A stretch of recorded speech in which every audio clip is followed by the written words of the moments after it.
When I was 8 years old, my hometown was demolished, and a dense nest of snakes, black flowers, and all colors was dug out from the ground of the yard. The pair of snakes couldn't be driven away, and they would bite people when they went up to catch them.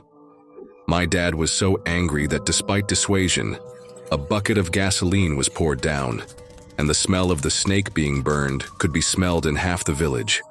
But from then on, our family's bad luck began.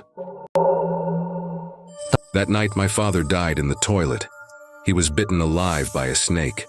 When my mother moved his body, a large flower snake came out of his mouth. My mother was also so scared that she went insane and got into a car accident a few days later. After being tortured like this for 3 or 4 days, I began to have a high fever that did not subside, and snake scales were strangely born on my wrists and ankles. It was not until my grandfather found a string of red copper bells to mark on my ankles that I finally saved my life.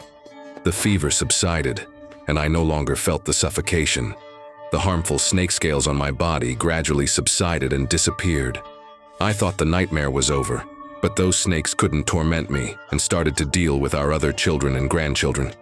Originally, there were quite a few children in our family, but they were bitten to death by these snakes, poisoned to death, and strangled to death by snakes.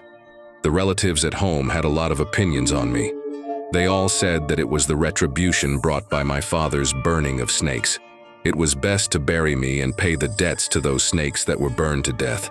Otherwise, all our children and grandchildren would not be able to live.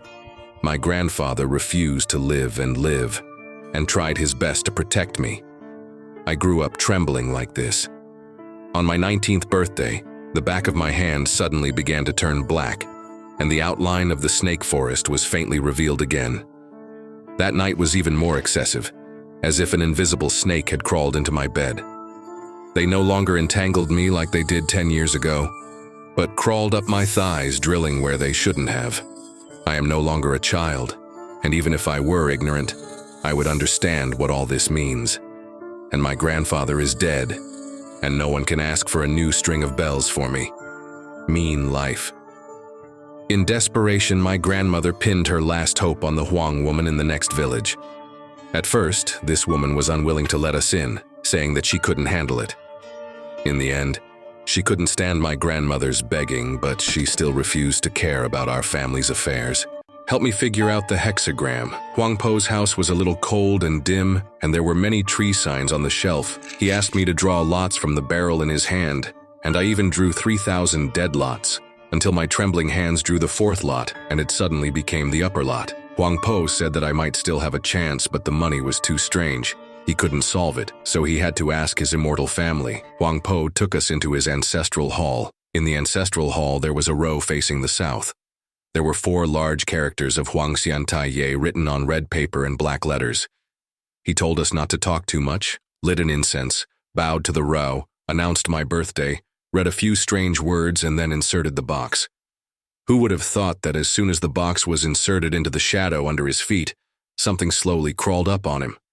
Then his whole body shook and his head suddenly swung to stare at us, watching the mechanical rotation of the neck, as if the head was about to break. His secret recipe stood out and said that the spy stuttered and opened the mouth of the snake. The snake village Zen snake forest possessed the body, and he had to pay the debt, otherwise he would die. How should this debt be paid? Grandma asked Daxian nervously. No, the snake village should not ask. I should ask their ancestors. Grandma still wanted to ask, but Grandma Huang's body trembled again and changed back. Grandma Huang explained that Snake Village should ask Changxian. Changxian is Liu Xian, but we call Changxian more, and very few people are called Liu Xian.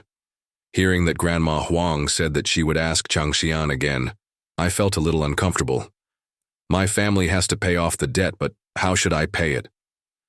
Grandma Huang put in another stick of incense, and then grabbed a handful of incense ash and sprinkled it on the table.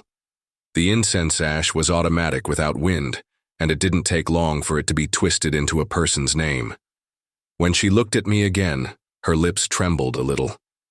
Even though the immortals in this area are not a good character to mess with, after you are mentally prepared, Madame Huang knelt down to the east and kowtowed until her head oozed blood, and the ignited incense was polluted and extinguished. just like a hand suddenly starved him.